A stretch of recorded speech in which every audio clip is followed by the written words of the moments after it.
हितकारी, जन जन को प्रेरणा देने वाले, करुणा के स्रोत, सभी जीव तरु शासन रसी की भावना भाने वाले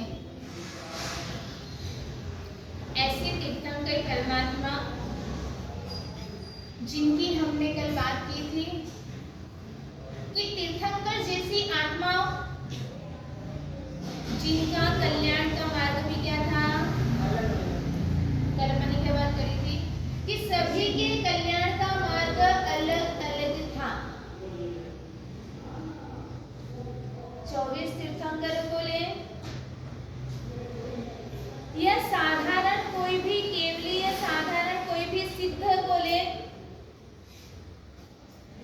सभी का एक एक मार्ग अलग चॉइस किया हुआ था और उस मार्ग के अनुसार उस मार्ग को पकड़कर उन्होंने अपने जीवन की को सफल और सार्थक किया। कल कई दृष्टांतों के माध्यम से अपन ने बताया ना कि राजसभा में स्वयंवर मंडप रचा जाता है और उस वक्त क्या होता है, राजकुमारी जिसको चयन करे उसके साथ में उसका विवाह होता था। मैंने कल भी चयन के बारे में इतना जोर दिया था कि 24 द्वार अपने यहाँ पर बताए हैं। इस 24 द्वार में से अभी तक आपने कितने द्वार सुन लिए हैं? 11 बाकी है। कल क्रोध ही बताया था, केवल नाम बताया था, मान उसका विवरण अपने यहाँ पर नहीं चला था। इतने 10-10 द्वारों में से 10 स्टॉल लगा दिए आपके यहाँ पर और 10 स्टॉल में से अभी तक आपने किसी चीजों का चयन किया या नहीं किया? किया है? एक भी पसंद नहीं आया अभी तक? हाँ, पसंद सब आए सब। हाँ, पसंद जब चीज अपने को कोई पसंद आ जाती है ना तो अपनी इच्छा होती है जल्द से जल्द उसको पाने की, होती है नहीं होती? तो ये चीजें आपको पसंद आ गई तो अभी तक अपने अंदर आपने दिल में नहीं उतरी है। जल्द से जल्द चयन करना है। चयन करने के लिए अपने को देरी नहीं लगानी है, नहीं तो वो अपने हाथ से छूट जाएगी। जैसे दिख रही है परिचय दिया और तुरंत अपने को जो पसंद आया है उसको अपने को ग्रहण कर लेना है, किसी के लिए छोड़ना नहीं है।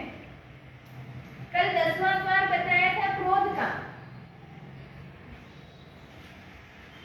कहते हैं जब रास्ते में से निकलते हैं तो जब ऐसा खतरनाक मोड़ आता है तब कई जगह पे स्ट्रिक्ट आता है, लिखा हुआ आता है, वहां पर बोर्ड पर क्या लिखा हुआ आता है? आगे खतरनाक मोड़ है, सावधान। सावधान रहे, आगे खतरनाक मोड़ है। वैसे ही यहाँ पर भी क्रोध के लिए वही बताई है बात।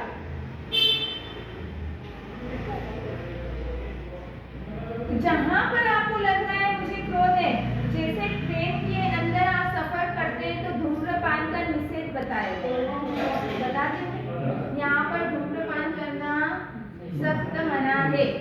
उसी तरह से अपने घर के अंदर रहो, ऑफिस में रहो, बाजार में जाओ, संघ में जाओ, समाज में जाओ, परिवार में बैठो, मित्रों के साथ बैठो, कहीं पर भी जाओ वहां पर फिक्स लिखा हुआ होना चाहिए यहाँ पर क्रोध करना मना है। क्या होना चाहिए? घर के अंदर मेन गेट के वहां पर ही लिख देना यहाँ क्रोध करना मना है।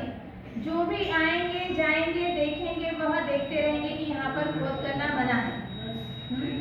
जितना खतरनाक भयानक सर्प लगता है उससे भी भयानक हमें यह क्रोध लगना चाहिए। और आगे का 11वां द्वार बताया है अपने यहाँ पर मान यानी अहंकार। जिस तरह से कहीं पर सर्प आकर बैठ गया, वह किसी को काट नहीं रहा है, चुपचाप वहां पर बैठा है, लेकिन फिर भी आपको विश्वास उस पर रहता है? नहीं रहता है। मालूम है वह कभी भी आकर किसी को भी काट सकता है। उसी तरह से ज्ञानी भी बता रहे हैं, जैसे उसके ऊपर कोई विश्वास नहीं कर सकते हैं, उसी तरह से अभिमानी व्यक्ति कभी भी उसके अंदर अभिमान आ सकता है। वो अभिमान कैसा भी हो सकता है। रूप का भी अभिमान होता है, रूप का अभिमान, कंठ का अभिमान कि मेरी इतनी अच्छी वाणी है, बुद्धि का अभिमान हो सकता है, मेरे कुल का अभिमान हो सकता है। और कुल के अभिमान करके तो कौन कहाँ चला गया था? ये मरीचि के भवन में कुल मद किया और कहाँ चले गए वह? ब्राह्मण कुल में चले गए। रूप का अभिमान किया, क्या हुआ? नहीं, रोग हो गए, 16.5 रोग उसके शरीर में आ गए। रूप का मद किया, अरे रूप किसका रहा नहीं है। और जैसे ही रूप का मद किया और वह रूप उनका मद्दा हो गया, कम हो गया। विद्या का अभिमान किया, तो विद्या के अभिमान के कारण क्या बनना पड़ा व्यक्ति को? आचार्य जिसके पास में बहुत शिष्य पुत्र और पढ़ने खूब ज्ञानी, दोनों भाई मुनि, बड़े भाई मुनि को क्या था? ज्यादा ज्ञान नहीं आता और छोटे भाई को बहुत ज्ञान। उनके पास सभी शिष्य आते थे पढ़ने के लिए। पढ़ाते पढ़ाते इतने थक चुके होते कि कई बार उन्हें कंटाला आता कि काश मैं भी पढ़ा हुआ नहीं होता तो मैं भी आराम से नींद करता, मैं भी आराम करता, मुझे भी थोड़ी शांति मिलती। ऐसी भावना आई, तुरंत उसी वक्त उन्होंने मौन ले लिया। कहते हैं 12 घंटे तक उन्होंने किसी भी शिष्य को नहीं पढ़ाया और वह कर्म ऐसा उदय में आया कि आने वाले भोग के अंदर वह गूंगे और बेरे हो गए। क्या हुए? अगर हमें ज्ञान आता है तो सिखाने में उसमें कंजूसाई प्रमाण नहीं करना। मेरे पास जितना ज्ञान है और उसमें भी अपने को भी ध्यान रखना कि अपन भी कभी भी कहीं पर भी जाकर उनके सामने वालों की अनुकूलता पहले होनी चाहिए, पहले पूछना। अब वहां पर उन शिष्यों का अविवेक के कारण गुरु भगवत के मन में ऐसा विचार आया जिससे वह ऐसे ज्ञानावनी कर्म का बंधन कर लिया। तो ऐसे रूप का भी अभिमान होता है, विद्या का अभिमान होता है, कुल का अभिमान होता है, ऐश्वर्य का अभिमान होता है। हरिकेशी मुनि, मैतारज मुनि, इन्होंने क्या किया था? सभी को कुल का अभिमान था। किसी मुनि को चित्र संभूति, जो चित्र संभूति कौन से कुल में जन्म हुआ था उनका? चित्र संभूति की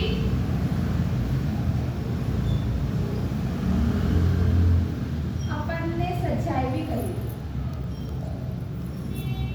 जितने भी मुनि अगर इतने महान हुए हैं और उसी भूमि में केवल ज्ञान भी हुआ है हमें, मैतारज मुनि को उसी भूमि में केवल ज्ञान, हरिकेशी मुनि को देखो तो इतनी साधक आत्मा, लेकिन फिर भी पूर्व भाव में ऐसे उन्होंने किसी गुरु भगवत के मल यानी कि मेले कपड़े पहन देखे कर उन्होंने दुर्गंधा की और वह कर्म ऐसा उदय में आया कि उन्हें नीच कुल में जाकर उन्हें छोड़ दिया है। तीर्थंकर जैसी आत्मा को भी इस कर्म ने नहीं छोड़ा। हम भी कई बार किसी व्यक्ति को देखते हैं, मेटर को या कोई दर्दा व्यक्ति हो जो पूरे मलिन वस्त्र हो रहे हैं, उसको देखकर हमें घृणा होती है। हम नहीं रह सकते कोई बात नहीं, लेकिन किसी को देखकर हमें ऐसी घृणा भी नहीं करनी, नहीं तो आने वाले समय में हमें भी कर्म सत्ता उसी जगह पर, ऐसी ही जगह पर हमें डाल सकती है। और किसी अभिमान के कारण छोटी छोटी चीज के लिए अपने को अभिमान आ जाता है। कहते हैं अभिमानी व्यक्ति की आंखें खुली होते हुए भी वह अंधा गिनाता है। द्रौपदी ने क्या कहा था? देखो, द्रौपदी ने दुर्योधन को कहा अंधे का बेटा अंधा। अब उस दुर्योधन की आंखें नहीं थी क्या? हाँ? दुर्योधन की आंखें होते हुए भी उसे अंधा कहा गया क्योंकि उसे अभिमान बहुत था, ईगो बहुत था। कंस की भी आंखें नहीं थी क्या? कंस की भी आंखें होते हुए भी वह कृष्ण के गुण, वैभव और शौर्य को नहीं देख पाए। आंखें खुली होते हुए भी उन्हें यह ख्याल नहीं रहा कि अरे कृष्ण के हाथों से मेरा किसी भी दिन मरण हो सकता है, मैं मृत्यु को पा सकता हूँ। इसके अंदर इतनी शूरवीरता है, इतना तेजस है, इसके अंदर इतना शूरवीर व्यक्ति है यह कि यह मेरे कुल को भी नाश कर सकता है, खत्म कर सकता है। लेकिन फिर भी आंखें होते हुए भी वह भी अंधा था। रावण कौन था? प्रतिवासुदेव। और प्रतिवासुदेव की आंखें नहीं थी क्या? हाँ, लेकिन हाँ, क्या बात है, हाँ थी रावण की आंखें। हाँ, कहाँ का राजा था वो?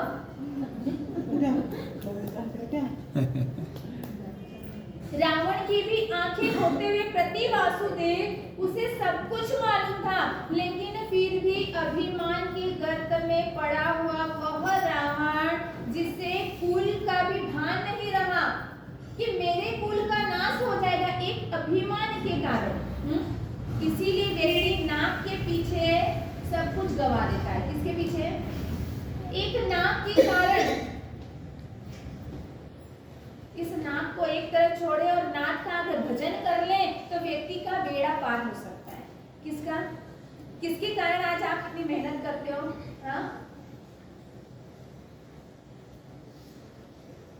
मुझे इसने ऐसा क्यों कहा? एक छोटा सा मेरे नाक का सवाल है, बस इतना सा होता है और उसके पीछे व्यक्ति सब कुछ भूल जाता है। एक छोटी सी गलती के कारण व्यक्ति भवो भव भटकने का कारण बन सकता है। सभी के अंदर छोटी छोटी गलतियां होती है और उन छोटी गलतियों को अगर व्यक्ति सुधार ले तो वो छोटी सी गलती को सुधारने के बाद में वह पूज्यनीय बन सकता है। यहाँ पर 10वें नंबर का 11वें नंबर का द्वार जिसमें बताए हैं मान, और इस अभिमान के कारण कितने ही व्यक्तियों के कुल का वंश, उनका वंश खत्म हो चुका था।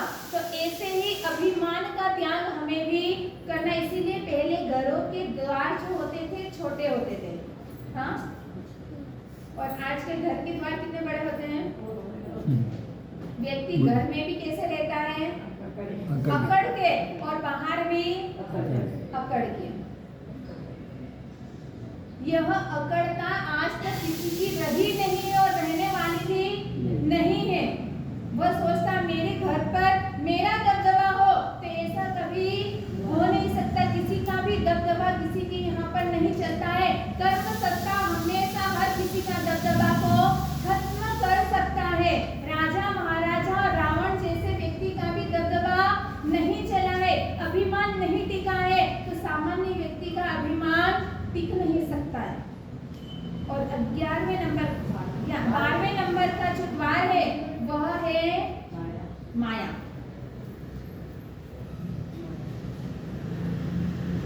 उमास्वाति महाराज ने भी तत्वार्थ सूत्र के अंदर बताई है बात। तत्वार्थ सूत्र का नाम सुना है आप लोगों ने? हाँ? यह सूत्र ऐसा सूत्र है जिसको हर पंथ वाले इस सूत्र को मानते हैं, चाहे वह दिगंबरवासी हो, चाहे श्वेतांबर हो, चाहे वह स्थानकवासी हो, सभी तत्वार्थ सूत्र को मान्य रखते हैं। तत्वार्थ सूत्र दूसरे सूत्र को माने या न माने, लेकिन तत्वार्थ सूत्र को हर व्यक्ति मानता है। हर कक्ष, हर पंथ के, हर समुदाय के गुरु भगवंत तत्वार्थ सूत्र को मानते हैं। और ऐसे उस तत्वार्थ सूत्र के अंदर उमास्वाति महाराज ने कहा है माया ते यज्ञो नस्य। क्या कहा है? माया ते यज्ञो नस्य, यानी कि जिसके जीवन में माया है वह त्रियंच योनि में जाता है।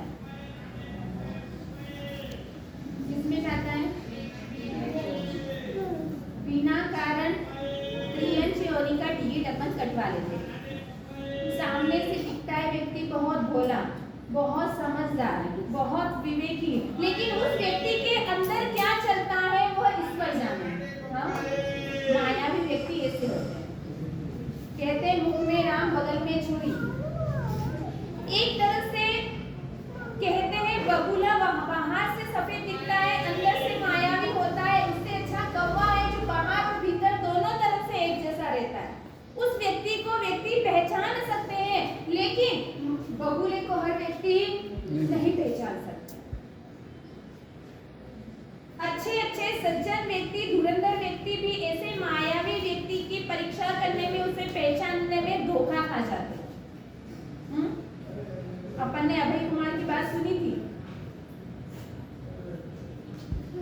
कि अभय कुमार को आज तक कभी किसी ने छला नहीं है, किसी ने हराया नहीं है, क्योंकि अभय कुमार के पास में इतनी बुद्धि थी। और ऐसा छल करके एक वेश्या ने अभय कुमार को बंदी बना दिया। धर्म के नाम पर उसने छल कर लिया। तो ऐसे मायावी व्यक्ति, एक वेश्या जिसने धर्म को, जैन धर्म को अंगीकार किया, जैन धर्म के सारे तत्वों को समझा, और ऐसे अभय कुमार को ऐसे फंदे में लिया कि अभय कुमार सोचने लगा, ओहो कैसी भर जवानी और उसके अंदर इतने तत्वों को समझने वाली यह श्राविका है। क्या कह रहा है वो सोच रहा है। और ऐसा प्रभावित होकर अभय कुमार ने अपने घर पर साधर्मिक भक्ति के लाभ के लिए उस महिला को बुला लिया। तो कहते हैं मायावी व्यक्ति ऐसे होते हैं जो दिखने में तो हमें मालूम नहीं पड़ते, लेकिन अंदर से कुछ और ही उनके अंदर चलता है। और ऐसे ही माया का प्रपंच करके, ऐसे ही माया रग रग में बसी हुई ऐसी उस धनंजय के अंदर अपने यह सुंदरी चरित्र चल रहा है, जिसके अंतर्गत जैसे ही अमर कुमार ने सुंदरी का त्याग किया, एक क्षण का जो क्रोध, और उस क्षण एक क्षण के क्रोध के कारण सुंदरी को किन चीजों का सामना करना पड़ेगा। हमारे जैसे होना तो कहीं पर दूसरे दिन ही मौत के मुंह में चले जाएंगे, लेकिन ऐसी शीलवती नारियां उन्हें ऐसे घोर संकट में फंसने के बाद भी धर्म को नहीं छोड़ती है, धर्म पर आस्थावान रहती है। सूर सुंदरी ने जैसे ही यक्ष की आज्ञा लेकर धनंजय के साथ में गई, शील को ही अपना सब कुछ समझने वाली, ऐसी सोच रही है कि यह धनंजय मुझे इतना अच्छा रख रहा है, जो मन के अंदर संशय था कि यह मेरे लिए इतना मेरा ध्यान रख रहा है, कुछ ना कुछ कारण हो सकता है। और एक दिन धनंजय ने जाकर सुंदरी से प्रार्थना कर ली। वह कहने लगा कि तुम्हारा ऐसा मुखड़ा, उदास मुखड़ा देखकर मेरा भी मन नहीं लगता है। अगर आप तुम्हारे दुख को कोई दूर करने वाला हो तो तुम्हें उसे स्वीकार कर लेना चाहिए। इनडायरेक्ट कह रहा है।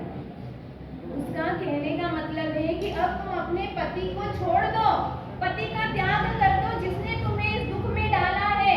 अगर तुम्हें उससे भी ज्यादा कोई प्रेम देने वाला है तो तुम उसका सरनाम स्वीकार कर लो।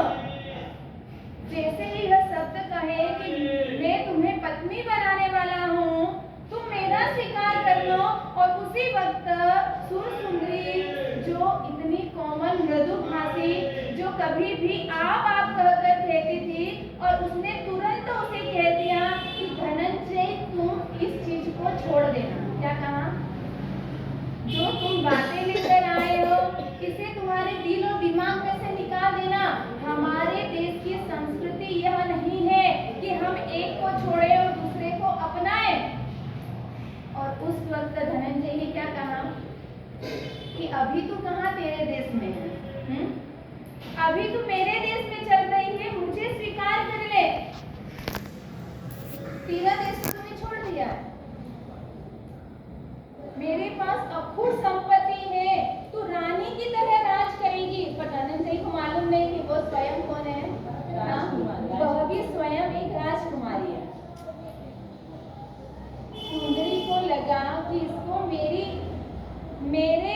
पिता की संपत्ति और मेरे पतिदेव की संपत्ति का शायद ख्याल नहीं है, इसीलिए मुझे छोटी सी संपत्ति दिखाकर मुझे इसमें फंसाने की बात कर रहा है।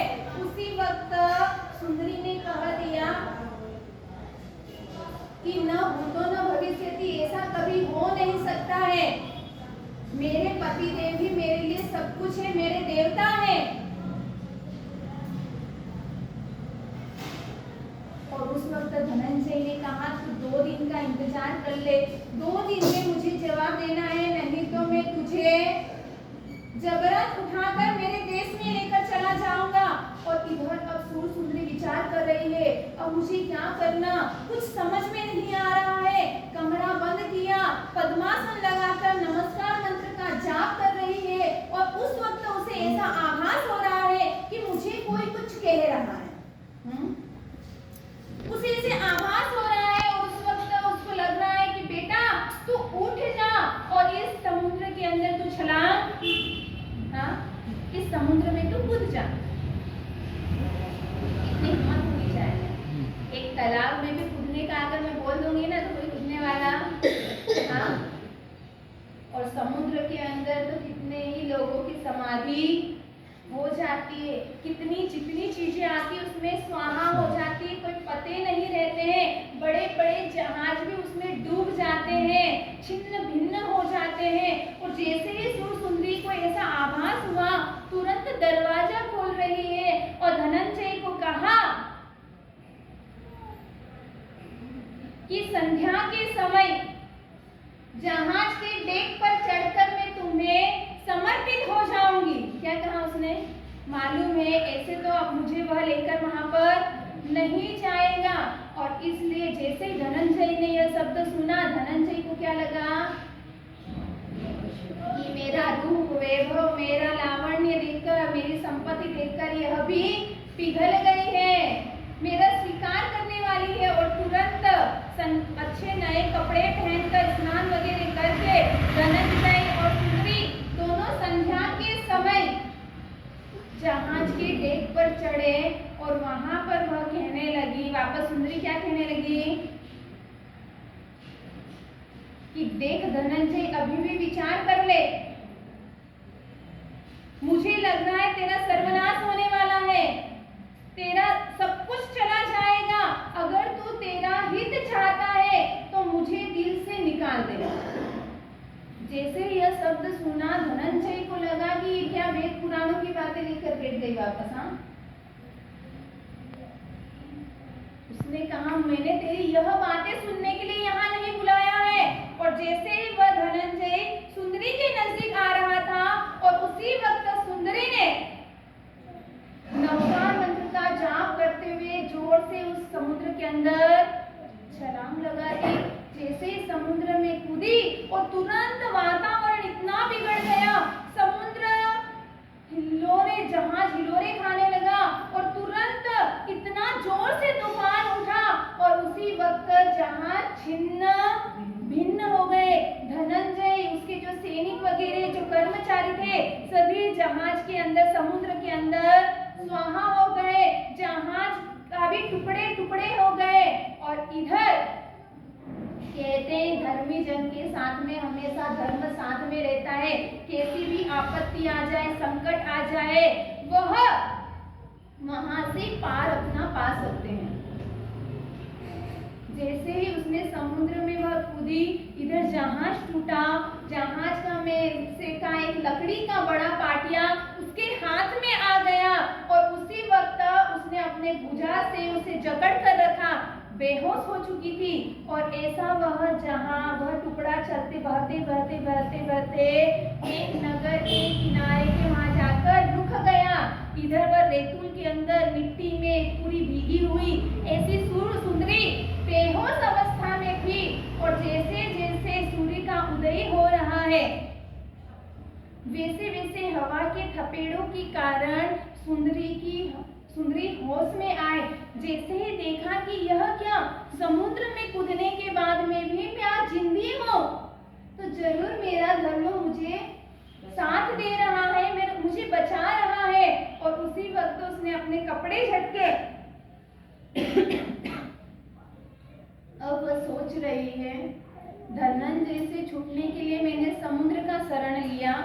लेकिन समुद्र ने भी मुझे वापस बचा दिया। मुझे कहाँ जाना, क्या करना, मैं जहाँ जाऊंगी वहां पर मेरे सील का मुझे डर है।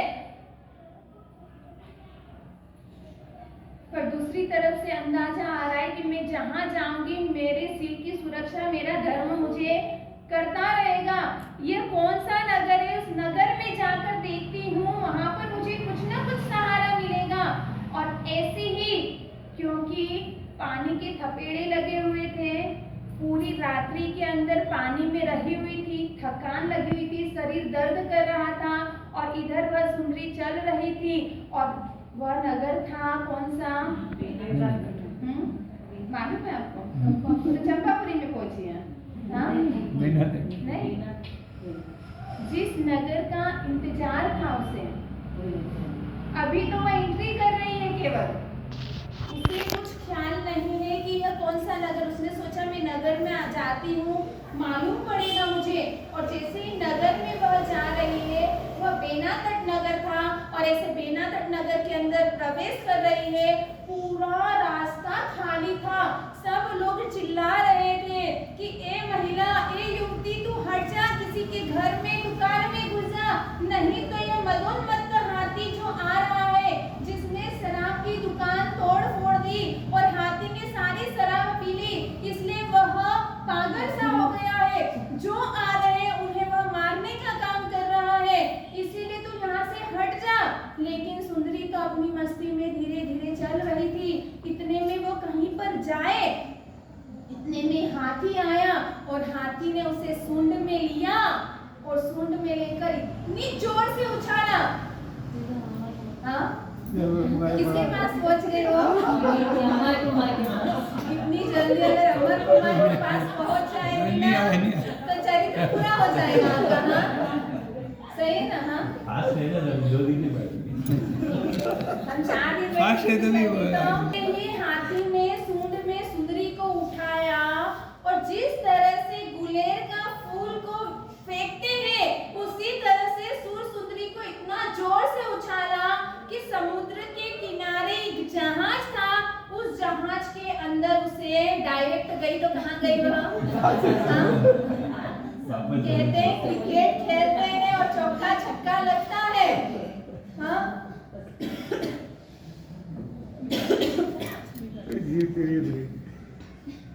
पुण्यवानी जबरदस्त थी, और जैसे ही हाथी ने उछाला और वह पहुंच गई जहाज के अंदर ही, क्योंकि सारा वातावरण ऐसा हो रहा था, सब अपने अपने घर दुकान आजू बाजू से देख रहे थे, जोर जोर से चिल्लाने की आवाज आ रही थी। तो समुद्र के किनारे जो जहाज थे, जहाज में लोग जो थे वह भी देख रहे थे। जैसे ही फेंका और तुरंत जहाज में आकर गिरी, वह तो तुरंत बेहोश हो चुकी थी, कई जगह से खून निकल रहा था। और उस जहाज का जो सेठ था, जो मालिक था, उसने उसे कई जगह सेवक परिचारिका के द्वारा मल्लम पट्टी, दवाई वगैरह का उपयोग करवाया, उसे होश में लाया गया, गरम गरम दूध वगैरह उसे औषधि दी गई। और उसी वक्त उसे कहा, थोड़ी जब वह होश में आ गई, तब उस व्यक्ति ने क्या कहा कि सुंदरी, जाकर स्नान कर लो और कपड़े नए पहन लो, क्योंकि इतने समय से सुंदरी ने पूरी ऐसी स्थिति हो रही थी उसकी। तुरंत जैसे ही कहा और वह भी तैयार हो गई। जैसे ही सुंदरी के सामने वह व्यक्ति आया, और वह व्यक्ति भी उस पर मोहित हो गया। जैसे उसने कहा कि सुंदरी भोजन के लिए चलो, सुंदरी विचार करने लगी कि इस व्यक्ति को मेरा नाम कैसे पता। हाँ, मैंने उसे कोई परिचय दिया नहीं। और जैसे उसने कहा कि आपको मेरा नाम कैसे पता, और उस व्यक्ति ने कहा कि अरे चलो, मैंने तो तेरे रूप को देखकर ही सुंदरी कहा था, अरे तेरा नाम भी सुंदरी है। और उसी वक्त सुंदरी को मालूम पड़ गया कि यहाँ पर भी मैं सुरक्षित नहीं हूँ। जैसे ही भोजन का कहा, उसने कहा मुझे भोजन करना नहीं है। ऐसे करते करते दिन व्यतीत हो रहे हैं। अब वह एक दिन उसने सुंदरी ने उस व्यक्ति से पूछा कि आपका नाम क्या है, आप कहाँ जा रहे हैं, आपका ये जहाज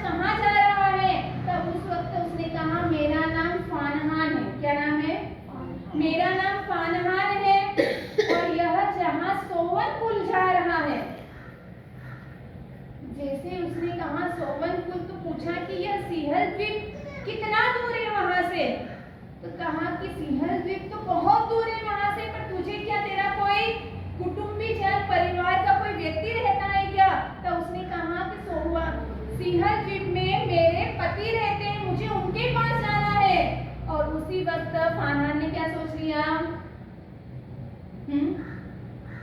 कि मैं इतना पागल नहीं हूँ कि तुझे मैं तेरे पति के पास छोड़ूंगा, अब तो तू मेरी है। और उसी वक्त उसने सुंदरी को कहा कोई बात नहीं, तुझे सिंहल द्वीप जाने का विचार है, मैं तुझे सिंहल द्वीप लेकर चल जाऊंगा।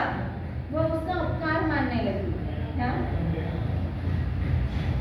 और इधर थोड़े दिन हो रहे हैं, दिन व्यतीत हो रहे हैं, और उसी वक्त एक दिन फारहान ने उसके मन में जो इच्छा थी वह इच्छा उसने सुंदरी के सामने प्रकट की। और उसी वक्त सुंदरी ने क्या कहा? हाँ, सुंदरी ने तुरंत कहा कि तेरे जैसा ही श्रेष्ठी थोड़े दिन पहले मेरे पास में मुझे मिला था, उसने भी मेरे साथ जबरदस्ती करने के चक्कर में उसका सर्वनाश हो गया, वह भी समुद्र के अंदर समा गया है। अगर तेरी भी इच्छा ऐसी ही हो तो आगे कदम बढ़ाना, नहीं तो तुरंत मुझे तू मेरे हाथ पर छोड़ देना। जैसे यह कहा, फारहान को लगा कि सचमुच में इस महिला के ऊपर क्या है, कोई देवी प्रसन्न है। यह जो घटना सुना रही है, यह घटना शायद थोड़े दिन पहले ही मैंने सुनी थी, और ये रोजाना प्रतिदिन कमरे में बैठकर कुछ ना कुछ जाप करती है। जरूर कोई यह महिला ऐसी वैसी दिख रही है। मुझे तो किससे काम है, मैं व्यापारी हूँ, मैं पैसे कमाने के लिए निकला हूँ, इसलिए मुझे पैसे से काम है, इसको जाने दो इसके भरोसे। और उस दिन से उसने उसके हाथ छोड़ दिए, बोले आज के अंदर मैं ऐसा विचार नहीं करूंगा, तुम सुखपूर्वक यहाँ पर रहो। और ऐसे करते करते एक दिन जहाँ सोवन पुल में उस फारहान को पहुँचना था, सोवन पुल वह पहुँच गया। अब सुंदरी के पास में आकर वह कहने लगा कि सुंदरी, अगर तेरा विचार हो, तेरी इच्छा हो तो यह सोवन पुल है, मैं नगर में जा रहा हूँ, तेरे पति को भी ढूंढ लेते हैं, बाई चांस वह सोवन पुल में भी हो सकता है। उसने कहा नहीं, मेरे पतिदेव सिंहल द्वीप भी होंगे। तब उसने कहा कि तुझे दुखी करके बाई चांस वह भी दुखी हो रहा हो, अलग अलग नगरों में घूम रहा हो, इसलिए एक बार अपन चलते हैं सोवन पुल में, नगर में घूमकर तेरे पति की भी तलाश कर लेंगे। उसने कहा ठीक है। और ऐसा वह फारहान सुंदरी को इन बातों में फंसाकर उसे नगर में लेकर गया।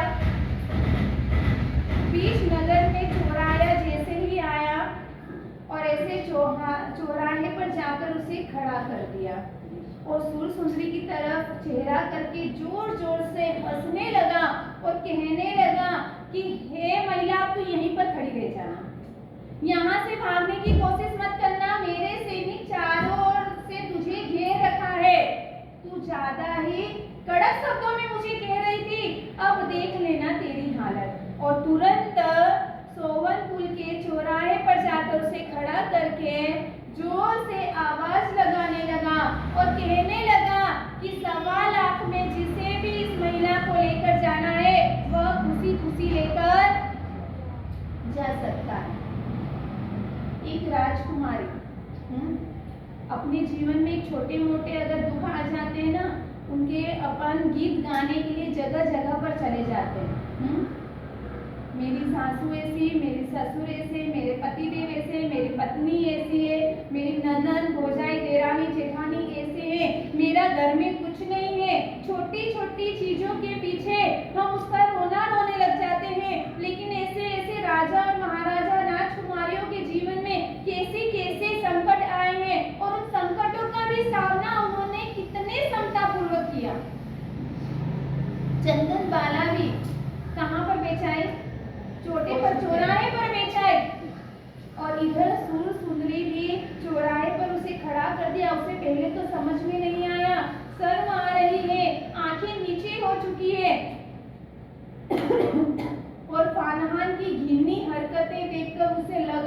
कि देखो, एक बार धोखा खाया, दूसरी बार धोखा खाया, तीसरी बार धोखा खा रही हूँ, क्या मेरी जीवन ऐसा ही चला जाएगा?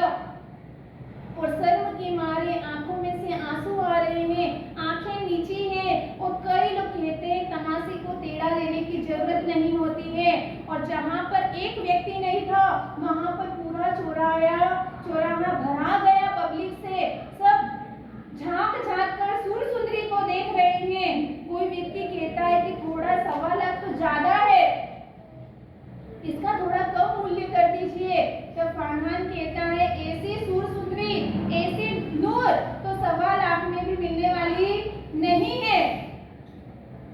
जिसे चाहिए वह लेकर जा सकता है, लेकिन 1 रुपया भी इसका मैं कम नहीं करूंगा, क्योंकि उसके दिमाग में तो क्या है, मैं व्यापार के लिए निकला हूँ, मुझे पैसे से लेना देना है और मुझे किसी चीज से कोई काम नहीं है। और ऐसे करते करते पूरी भीड़ को चिढ़ते हुए एक वृद्ध युवती आई और वृद्ध युवती उसे नख से, सिर से लेकर नख तक, पैरों के नख तक उसे तराशने लगी, देखने लगी। और देखने के बाद में फानहान को कहा कि तू मेरे साथ में मेरे पीछे पीछे चल, इसका 1.25 लाख का मूल्य देकर इसको मुझे दे दे। अब वह युवती चलती जा रही है, उसके पीछे पीछे सुंदरी चल रही है, उसके पीछे फानहान चल रहा है। सभी तीनों जने व्यक्ति जा रहे हैं। सुंदरी के मन में विचार आ रहा है कि मेरे लिए अनजान व्यक्ति हूँ मैं, अनजान, मुझे कोई पहचानने वाला नहीं, और यह युवती मुझे क्यों लेकर जा रही है? मेरे ऊपर ऐसा इसको क्या है जो यह मुझे लेकर जा रही है? और तुरंत अपने महल हवेली पर पहुंची, 1.25 लाख रुपए उस फानहान को दिए और वहां से हंसते हुए फानहान तो निकल गया। अब वह सुंदरी जो वहां पर है उसे कहा कि बेटी तू अच्छी तैयार हो जा, कुछ भी सुविधा, तुझे किसी चीज की कमी नहीं, अच्छा खा, अच्छा पी, अच्छी तैयार हो, अच्छे श्रृंगार कर, सब कुछ कर दो।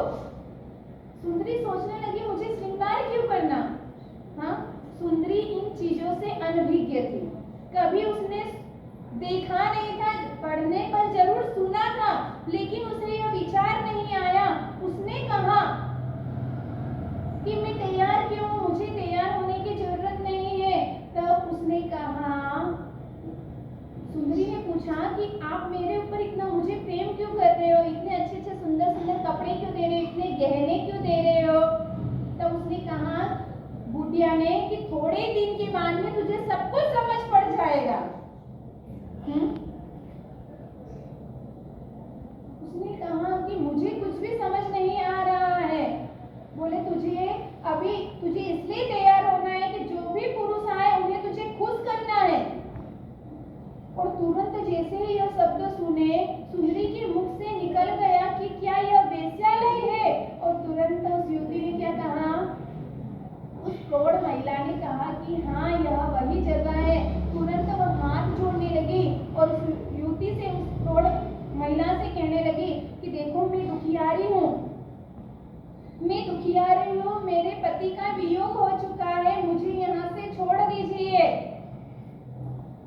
तब वह प्रौढ़ महिला कहने लगी यहाँ पर जो भी आती है सभी दुखी ही आती है, लेकिन यहाँ आने के बाद में सारा दुख भूल जाती है, तुम सुखपूर्वक यहाँ पर रहो।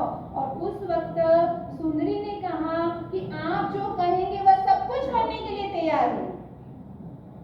क्या कहा उसने? सील की सुरक्षा के लिए समुद्र में डूबने वाली अभी उस प्रौढ़ महिला को क्या कह रही है कि आप जो कहेंगे वह सब कुछ मैं करने के लिए तैयार हूँ। करने के लिए तैयार हो जाएगी वह?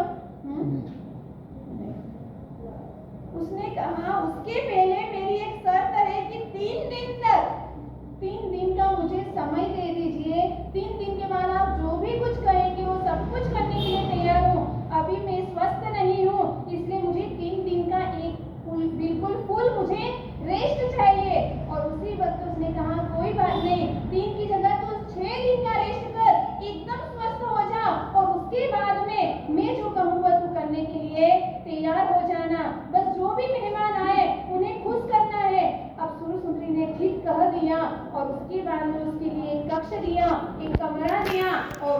कमरे में बैठकर वह जोर जोर से रोने लगी। वह सोचने लगी कि अब मेरा क्या होगा, मैं इस वेश्यालय में यहाँ पर आकर फंस गई हूँ, मेरे को बाहर कैसे निकलना। उसका वह प्लान कर रही है, तुरंत पद्मासन लगाया। देखो, धर्मी व्यक्ति की धर्म पर श्रद्धा होती है, एकमात्र नवकाल का स्मरण भी उसके लिए तारक बन जाता है। पद्मासन लगाया, साधना की, जाप किया, मन थोड़ा प्रसन्न हुआ। एक दिन बीता और उसके बाद में परिचारिका आई भोजन लेकर, लेकिन वह परिचारिका को क्या कह रही है, मुझे भोजन नहीं करना है। और उस वक्त परिचारिका कहने लगी, भोजन नहीं करोगे तो आपका क्या काम नहीं करेगा, हाँ, तुम्हारा दिमाग काम नहीं करेगा। जैसे ही यह शब्द सुने, सुंदरी ने उस परिचारिका की ओर दृष्टि करी, उसको देखा और तुरंत उसके मन में एक ज्योति प्रकट हुई कि जरूर मुझे इस महिला ने ऐसे शब्द कहे हैं, जरूर इसकी बात में कुछ रहस्य छुपा हुआ है। और उसको तुरंत भोजन की थाली उसने ली, भोजन किया और भोजन करने के बाद में कुछ प्रेम, उसको लगा कि यह परिचारिका मेरे लिए सहायभूत बन सकती है, यह कोई अच्छे घराने की लगती है, इसलिए उसने उसके साथ में मैत्री करी। अब देखते हैं मित्रता होने के बाद में आजकल की मैत्री कैसी है, मित्रता कैसी है और पूर्व की पहले की मित्रता कैसी होती थी, जो अपनी जान की बाजी लगाकर भी अपने मित्र की सहायता करते थे।